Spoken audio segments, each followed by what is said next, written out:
or doing interviews. You'll find her with celebrities and all the latest news. She's here, she's there, she's everywhere, she's always on the go. So sit back, relax, and get ready. This is the Corey Taylor Talks Show. Hello, everybody, and welcome to Corey Taylor Talks, live from Las Vegas.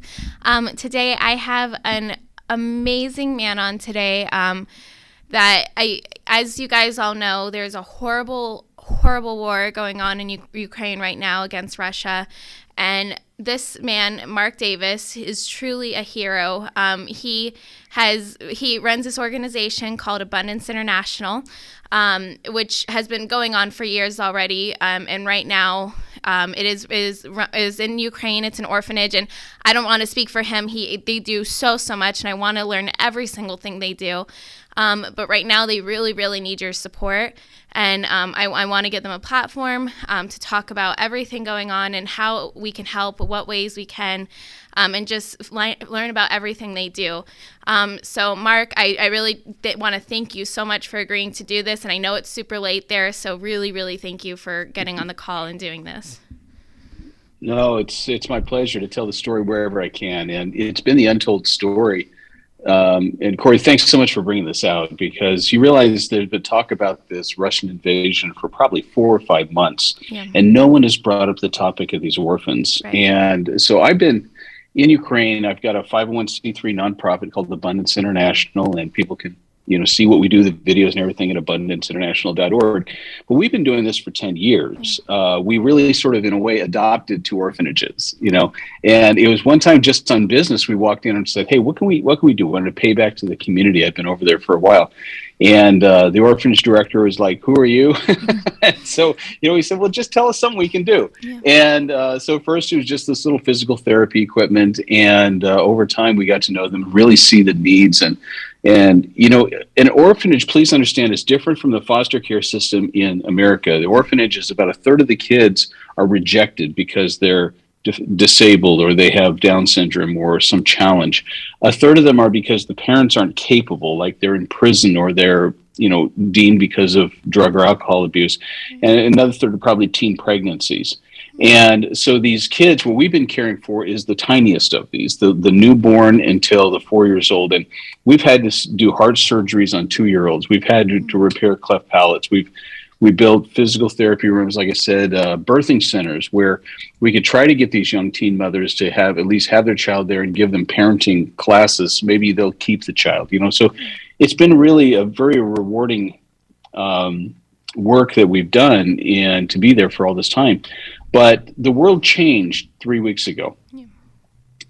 And I'm there in Nikolaev, Ukraine. It's halfway between the Crimea border and Odessa, if you can picture that, off of the Black Sea. And 5:30 in the morning, we heard this loud explosion, and later found out it was the Russians who blew up the airstrip, so no resources, could come in. They did this to the major international airports in the country, and it was disbelief. We really didn't believe they would actually do it.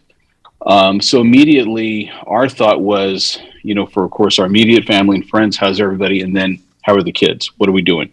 Now, in the little tiny orphanages, these if you had the beauty of the innocence 10 years ago when we started this, we go in there and make the trips. You get to hold these little infants, in your arm, and they're raised in the most beautiful environment. There's just love and care, and they have a schedule, and they're fed, and so there's complete openness. There's no hesitation on the behalf of these all they see is welcoming of this world around them, and you hold them, and they just smile, and they reach up and want to grab my chin, my beard, and it's fascinating to them. And, so my goal was to preserve them and give them the best shot at life, at least starting. Now, the traumas going on, and if you've seen some of the videos we had where we had to rush the kids to bomb shelters in the middle of the war, every time the sirens go off, the kids become really traumatized. You can't explain to a 3-year-old what war is. You can't. So you can explain the noises, the explosions, because maybe it's like thunder or lightning. It's okay, honey, be okay. But to be rushed to a bomb shelter and have to live that way with all these other kids, the crying and all that has to go on down there, is very traumatizing. These kids are going to need help afterwards. Well, that was the initial the initial phase, and it continued to get worse, what we had to try to deal with. The initial phase was you just wanted to help the kids get over this trauma. Then we realized that one of our orphanages, and we had two main ones for 10 years we worked at. Now we've touched over 20 since the war started. We've just been rapidly trying to check in everywhere we can. But in one of them, we realized their regular source for food delivery was coming from the Kherson region, which had now been occupied by Russians. They hadn't had food delivered in 10 days. They had like 5 days left. And so, this is where this, I mean, I appreciate the kind remarks. The hero stuff means we go and carry in bags of potatoes and flats of eggs. It's just the gritty stuff of how are we going to meet this need when people freaked out. I mean, if you can imagine when you realize this war is really happening, first thing they do is they run to the ATMs and they try to get all the cash out of the bank. So there's hour-long lines at the ATMs. Second thing they're doing is going to the gas stations, because who knows when the gas stations will be refilled. Long lines to get gas. And those were depleted in 6 days. There's no more gas at the gas stations. Then they're at the grocery store, making sure they're all stocked up. Oh, and by the way, trivia, a little light side, if I can, just to balance this out. I had a laughing moment in the middle of all this insanity. We're in the grocery store looking at things. You remember a couple of years ago, right, with COVID, what was the thing everybody hoarded when COVID started, right? Toilet paper. Toilet paper. Right. You know what they hoarded over in Ukraine? What? Toothbrushes. Oh, I don't know why. yeah. Like a difference in our hygiene priorities.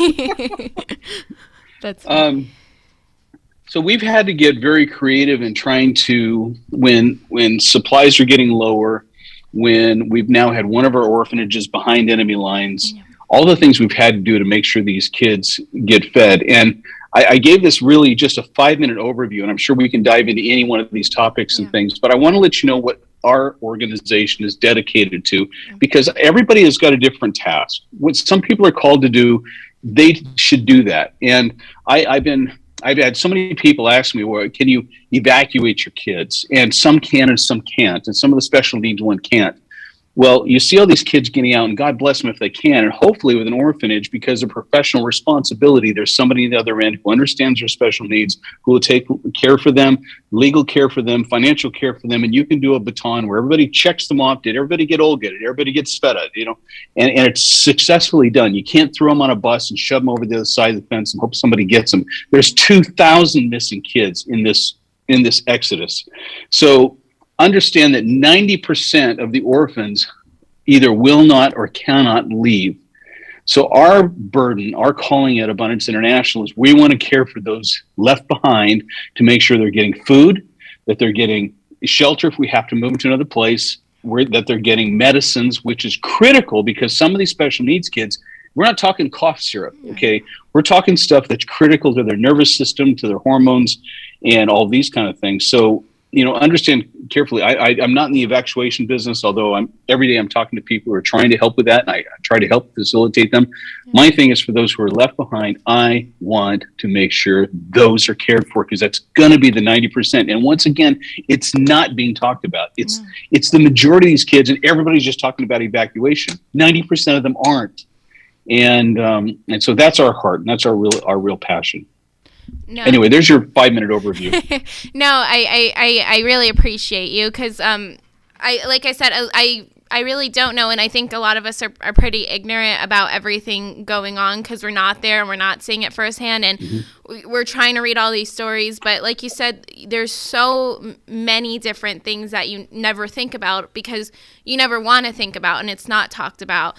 But I saw your article in the Review Journal, and that's what actually made me, because you're from Vegas, correct?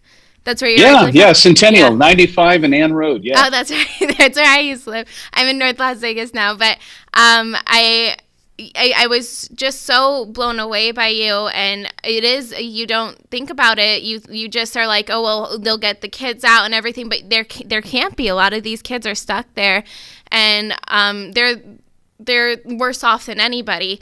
And the fact that you are doing this and and helping them and giving a voice to them.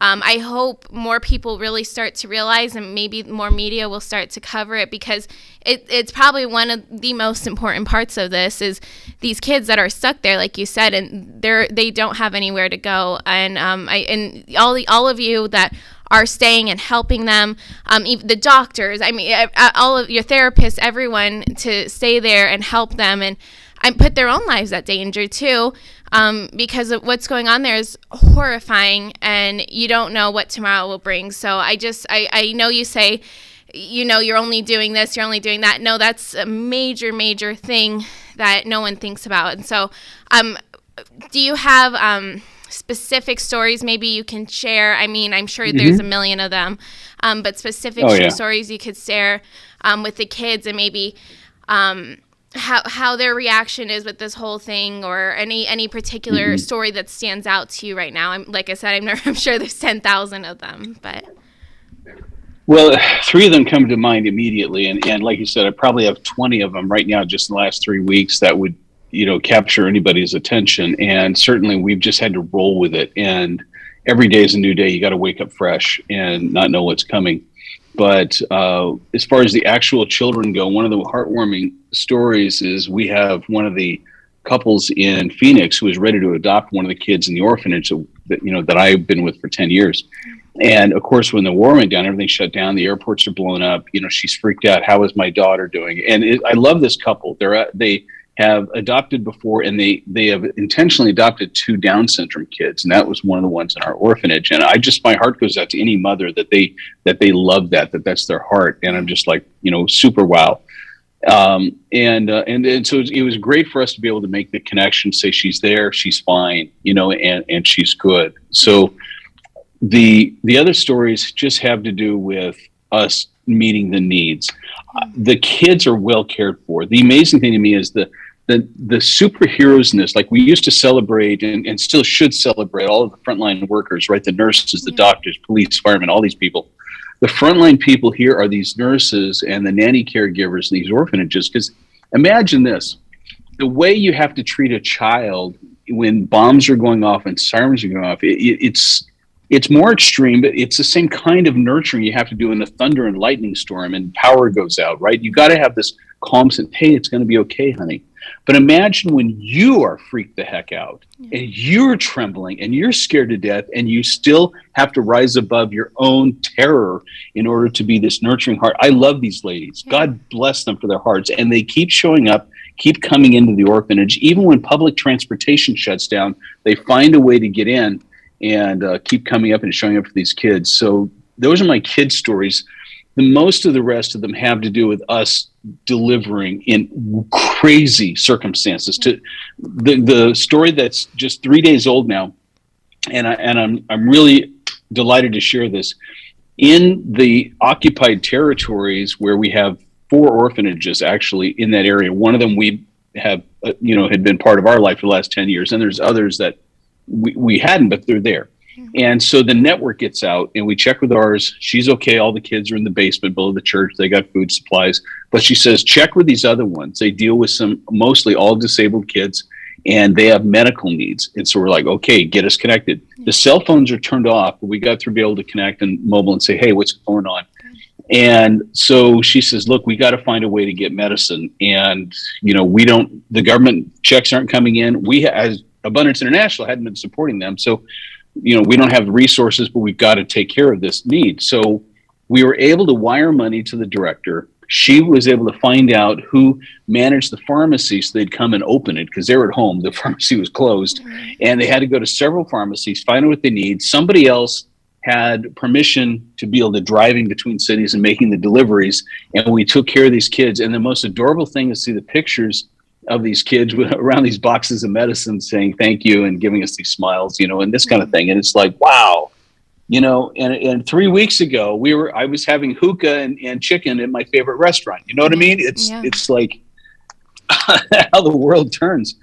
But I will say this. I'd given a broadcast a week before the invasion when people asked me, get out of there, Mark, get out of there. And, I had employees, I had people there that I cared for. And I said, for me, I'm staying. I don't care whether they come or they don't come, because for me, I can't bear the thought, looking back in my own life and history, to know that I'm sitting on a big couch back home looking at a big screen TV while my friends are in the middle of that night. I left them. So there was no question I was going to stay. And then I figured, if I'm staying, maybe God has me there for a reason to do something. And so I've always had that sort of sense of destiny, and get through the terror of today, get through whatever happens, because in a year from now, I want to be able to look back and be proud of myself. And so that's what keeps me sane, is knowing this will clear. I will be looking back in a year from now and evaluating how I did this. So people ask me, how do you stay so calm? It's like, there will probably be a time when this is done, when I will emotionally collapse. I will weep. I don't have that luxury right now. I have to help take care of some emerging needs.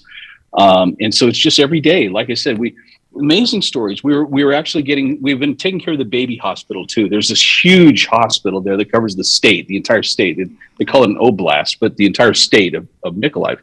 And for the baby hospital, they had needs for medicines, but their ambulances were running out of gas, and there was none left at the gas station. So we found the owner of a chain of gas stations, said, "Hey, do you have any left?" And they go, "Yeah, I've got a station that's got emergency reserve." So he called the people from home to come in to open the station. We called the hospital, "Get it now." 11 ambulances show up and all fill up their tanks, So it's just that kind of stuff every day.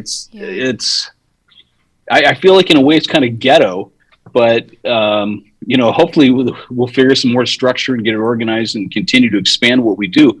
But every day we're just responding to what is needed right here to take care of people. No, and that's the thing. There's so many little things that no one even thinks about, and you're forced to, and the fact that you're helping other organizations and the Children's Hospital. I mean, that's just really amazing, and it shows what incredible people you are, and I mean all your staff is.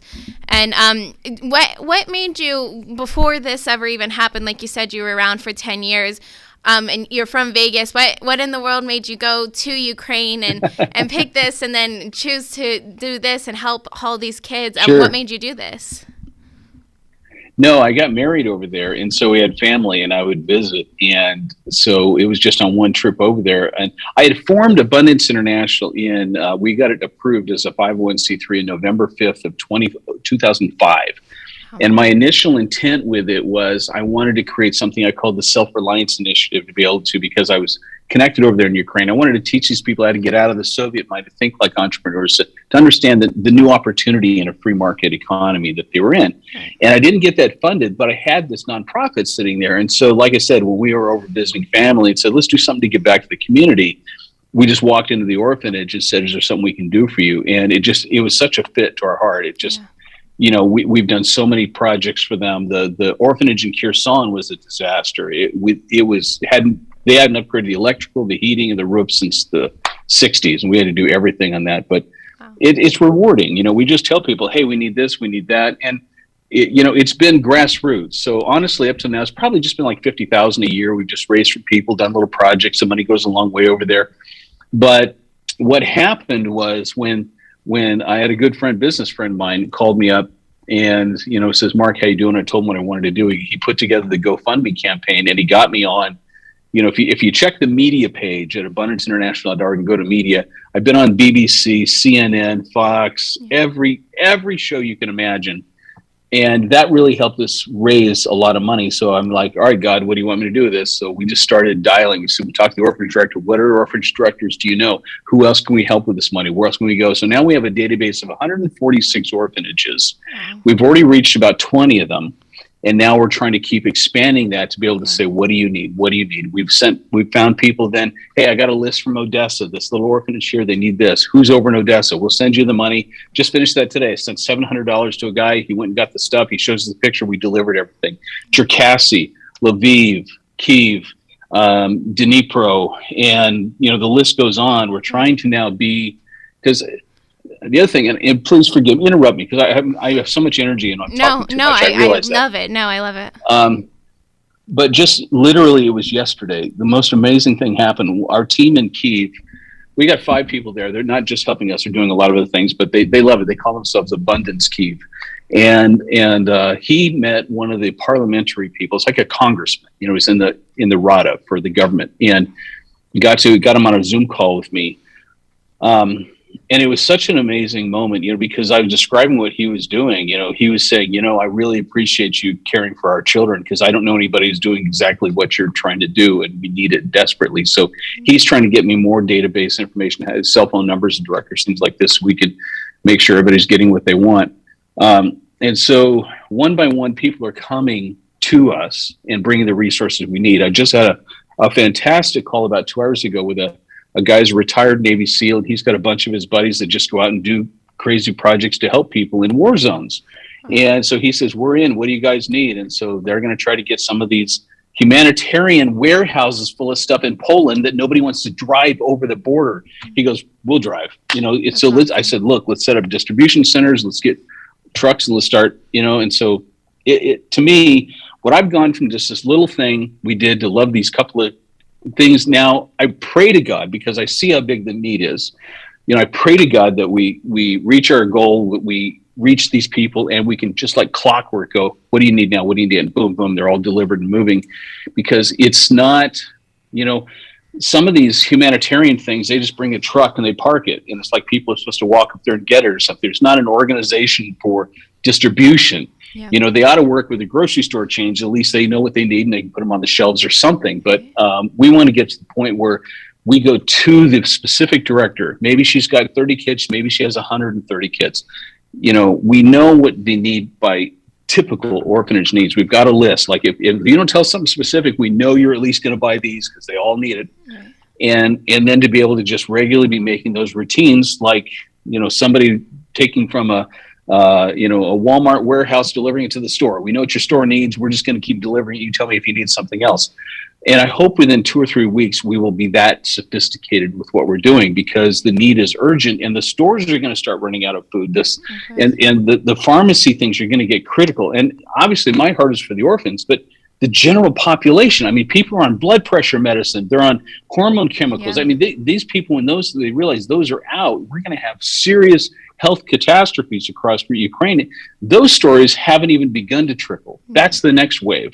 Grocery stores are out, of food. What are people doing then? There's no gas for the cars anymore, and then critical medicines are running out. So we pray to God for peace. We pray to God that something comes together. We pray to God that the delivery channels remain open so that we can be delivering to, at least in my case, what I feel called to do is to get these orphans at least what they need on a regular basis. So, I'm a little amped, and I've had no caffeine. I mean, honestly.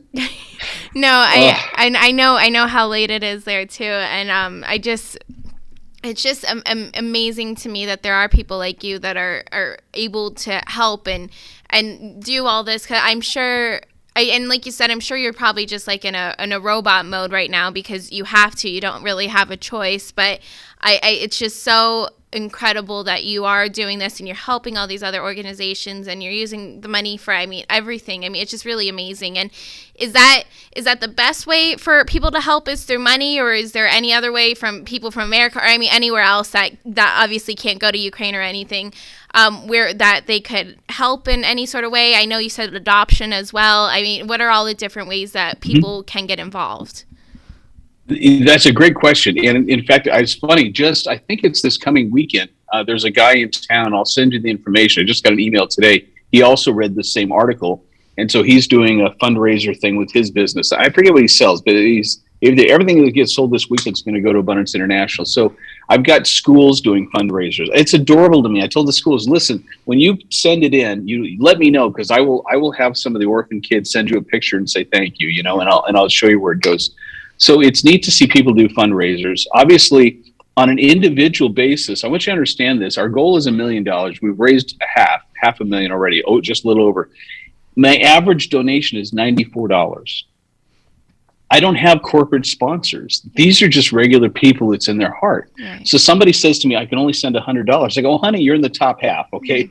Mm-hmm. The average is 94. So it's everything counts, and it's a beautiful thing. And we can use, I have it right here, it's worn out now, my debit card from Wells Fargo for my Abundance International account. But I can use those funds right here. So when we go buy a big pile of stuff at the grocery store, we go to wherever we have to do, just boom, and it's done.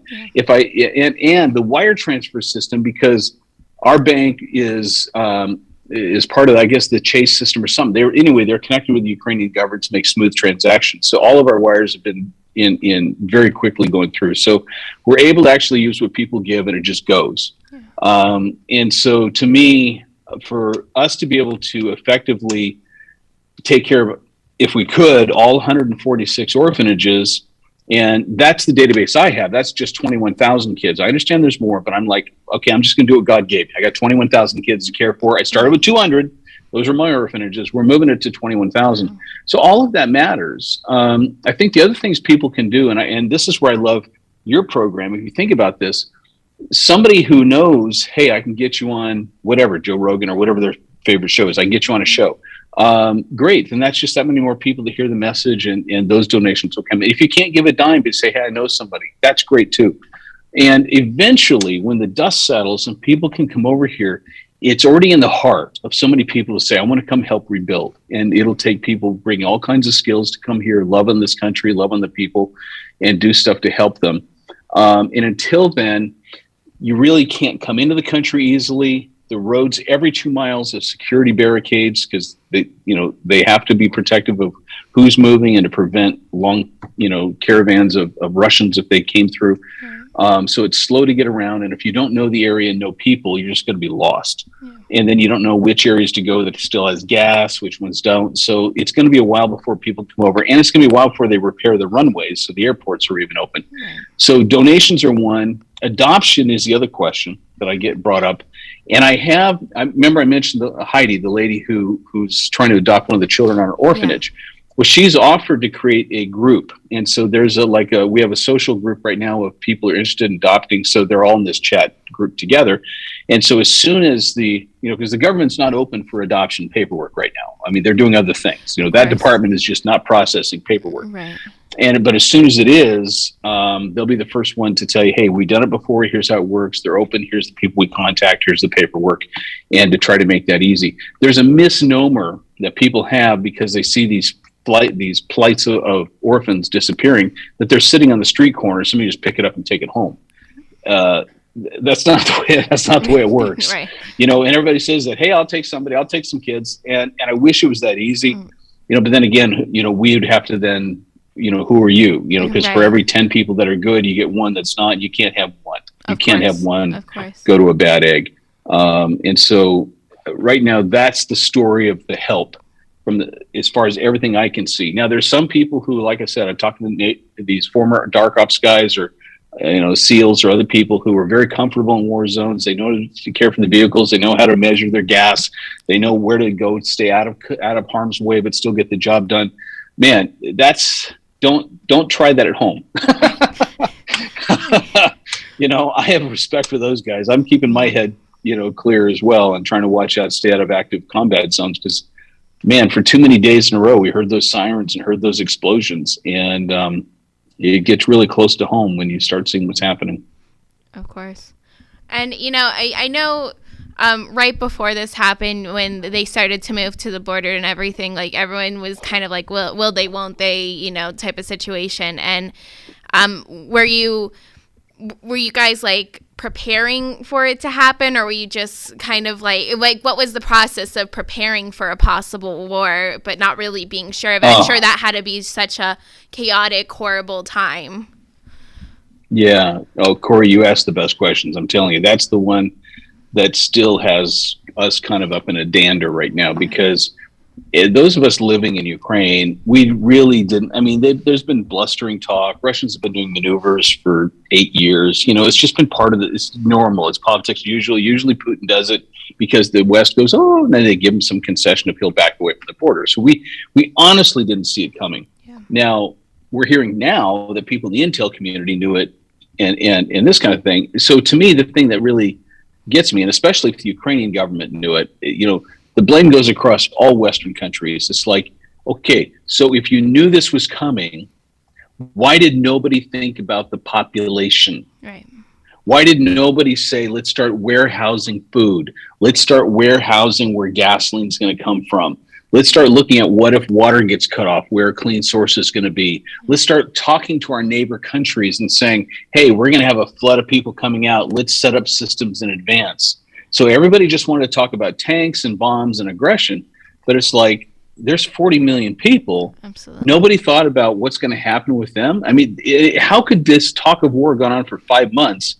And that was never part of the conversation. It was never in any news stories was anybody thinking about how can we help these people if this does happen? And now it's here, and there was nothing done to prepare for it.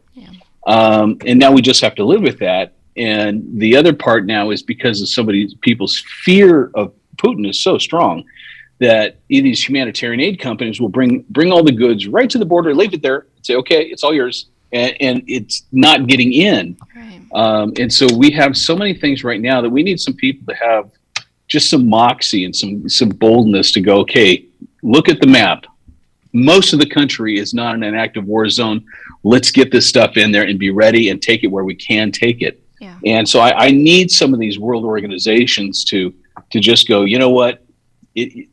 Let's just keep it where it's safe, but let's go. Yeah. Let's go and get it out of these warehouses. It's doing no good. Warehouses full in Poland. Right. That does no good for these people in Ukraine. Right. But anyway, that's the long answer to your question. Was anybody prepared for this? No. Yeah.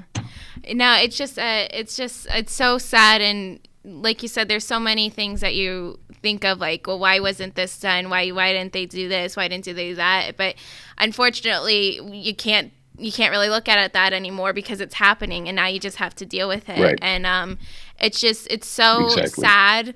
And I wish there was so many. You want to be able to just go down there and help everyone, but you also have to be realistic. So I think that it's amazing. Like you said, there are these former Navy SEALs, or I'm sure, and not just them. There's so many other people that are putting their lives on the line, and they actually are, like you said, standing up to the plate and getting it to you guys and helping out in any way they can. And I think that's amazing, and it shows humanity is really alive and well. And and hopefully there's just, as your story, as so many other stories start to come forward, people will start to do the same thing and be there. And like you said, show there's so many organizations that are designed to help in these type of situations, but unfortunately it doesn't seem like they're really doing it. So hopefully they'll kind of be forced where they need to do it and have the pressure put on them.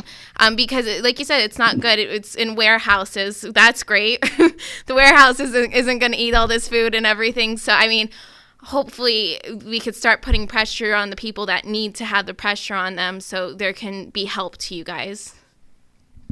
I appreciate that. We're going to go do it ourselves. We're going to get the trucks. We're going to drive up there and just say, who do we have to talk to give us something? Because we're going, So we're not even doing that. And I'm with you. See, I'm still a perennial optimist for life. And I always believe I'm not going to stress over what I can't control. I will only deal with what I can control. I'm not going to, and I don't watch the news every day. Lord knows my phone's blown up with everybody sending me enough articles and headlines. I get what's going on without having to saturate myself with it.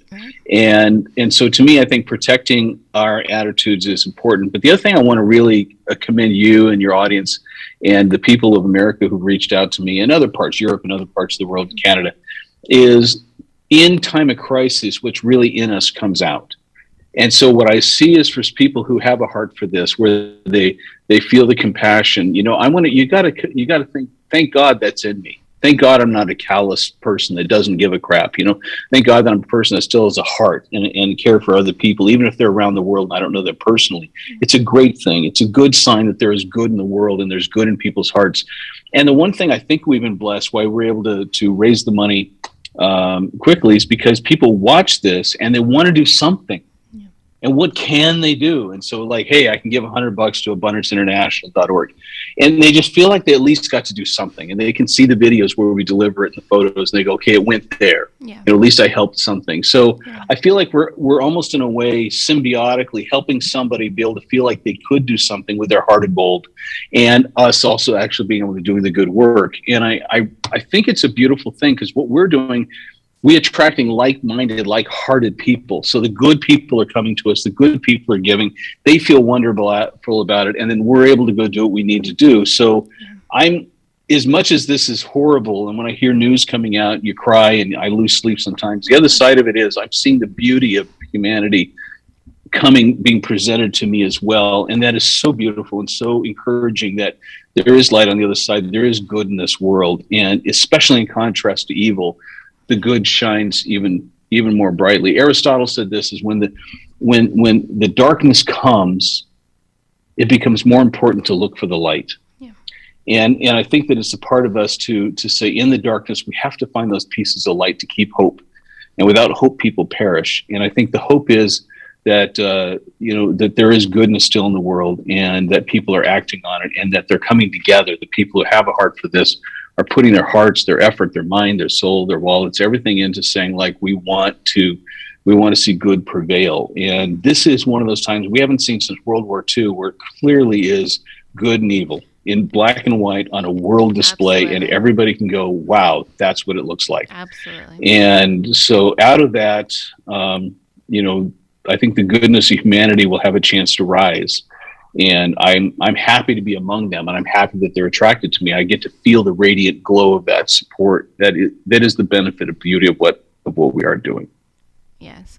And I thank you so much. And I know you said the GoFundMe, and where is that? Where can people go and see in any way they can, if you have social media, I mean, just anything people can go and support in any way possible? The best thing to do is just, first of all, go to our site, because I think it's a beautiful place to see the projects we've done over the last 10 years. You can see, the media I've been on, see all these other interviews too. You can learn a little bit about our mission statement. There's a place to contact if you want to let me know if you're interested in adoption, push that list.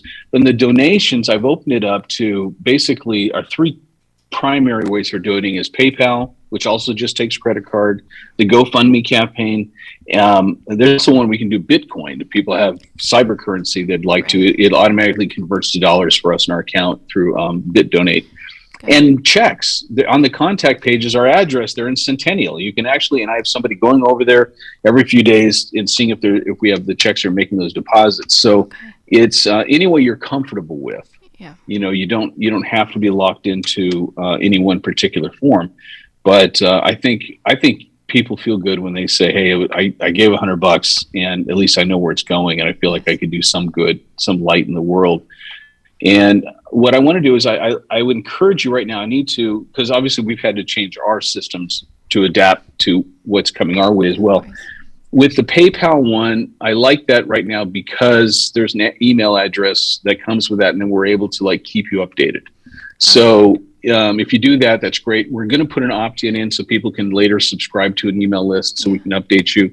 We have a news page on there, which when I do blogs and updates, you can see the latest there. There is a Facebook group, but pretty much everything we're trying to get it honed around the site. So you get the latest there, and be able to send your friends there, and they'll get everything, the donation links, all their choices they want to make, and to see what we're up to lately. So I just send them to the website. Okay, perfect. And I just really thank you so much. And I'm praying for you guys every day. And just any way anybody can help. Like you said, $100, $5, anything, if it all adds up. And if everyone just donated $1, that would be life-changing. So I hope everyone sees this and does everything they possibly can. And like you said, interested in adopting once this is over. There's going to be lots of kids that need homes. So, I mean, just thank you so much. And if I know anyone else, too, that we can have on your show and just get the word out as much as possible. So thank you so much. And all the website and everything will be down here so people can go and look, and we'll have it on the link in our website as well. So just thank you. And like I said, I'm praying for you guys, and it was an honor speaking to you. Thanks, Corey. Nice to connect with the home team there in Vegas. Yeah, absolutely. Well, we will. Good luck to you and later. your mission too. I appreciate it. You're doing good in the world as well. Thank you very much. Oh, yes. After this, I'll get my producer wants to speak to you as well. But thank you so much, and thank you guys for watching. Never give up. Always believe, and you will achieve. And thank you, and God bless. Hi guys, just for the update for today, I want to share with you some stuff we're doing to really help orphanages. And right now, we're actually working in the most dangerous parts of Ukraine that are in the middle of battles. In fact, 2 of the orphanages I want to tell you about today are already in Russian territory. And it's really one of those amazing acts of God that we're able to get through them, give them resources, and they can do something with it. So let me tell you a little bit about it. First of all, Odessa obviously is one of the areas that's next under attack. And one of the things we do is our goal is to find people locally to deliver what the orphanage needs. We're in contact with the director there, and even more, we're getting online. And they're saying this is what we need. So we have to find somebody locally who can get a vehicle, can get the resources, make the deliveries. And so we've done that today. Because the problem is in recruiting these people, you understand many people already left the country, and those remaining maybe don't want to help, or they're afraid, or they don't want to think or trouble themselves. So I'm really grateful for our network of amazing people that are saying, yeah, I'm in, I'll do this. So in Odessa, we were able to get out to the baby house orphanage, and this is a really critical one because this particular one treats kids with cerebral palsy, so they really can't go. Some of the kids were able to exit, but they're just some who you just can't move. And some of these even are different ages, require even adult diapers to manage the nervous disorder that they have in their body they've had since birth. And to make sure these are taken care of is something that's often left behind. I'm really proud of the work we're doing. They need special foods. It's not just anything. And they have special requirements for different medicines that have to be found. You can't just find them anywhere. You know, we'll have people go stand in line for an hour and then find out they don't have that, and we have to go to different places. So this isn't easy just to get a grocery list like you would to go home and go get something for yourself. It's incredibly laborious, and having to work around town through long lines and all the rest of that. So again, I'm grateful for our people who are willing to do that for this.